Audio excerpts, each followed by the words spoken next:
What has surprised you the most in starting your firm?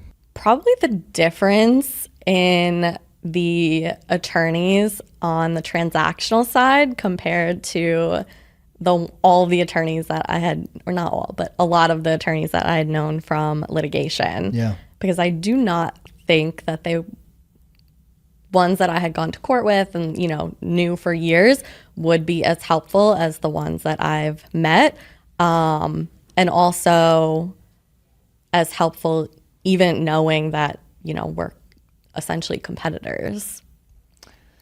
Why do you think that is? I mean, it can't just be as simple as, we're fighting all day in litigation. So, but it's got to be something else. Like, what do you think that is? I've wondered if, lawyers that choose a transactional route versus a litigation route are have different, traits and things like that, because obviously litigation, you have to be more, forward facing and, ready to argue. So I do think it's maybe a little bit of that.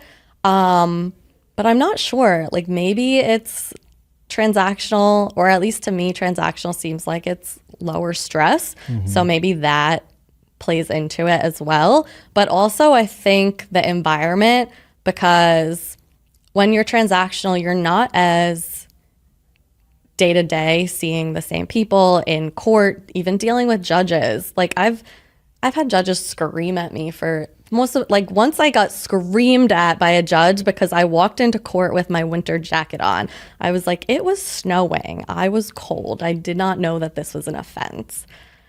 So I think, when you're just dealing with those kind of things every single day in Brooklyn, we had 5 judges that would rotate however often. And we knew if we got one of them, one of the 5, you'd get screamed at that day. No matter what, she would scream at every single person on the calendar. So I think just being in that environment, I think heightens it. So I think that plays a lot into it. Yeah, anytime you spend enough time in court, a judge is going to yell at you. And I've found that usually it's something that they did wrong, and it's not something you did wrong. It's usually something that's going on with them. Yeah. So I can think of every time that I've been yelled at by a judge, yelled at, it's because of their mistake and not something I did. And it's like a total ego thing for them. They're embarrassed by what they did, and so they're taking it out on you.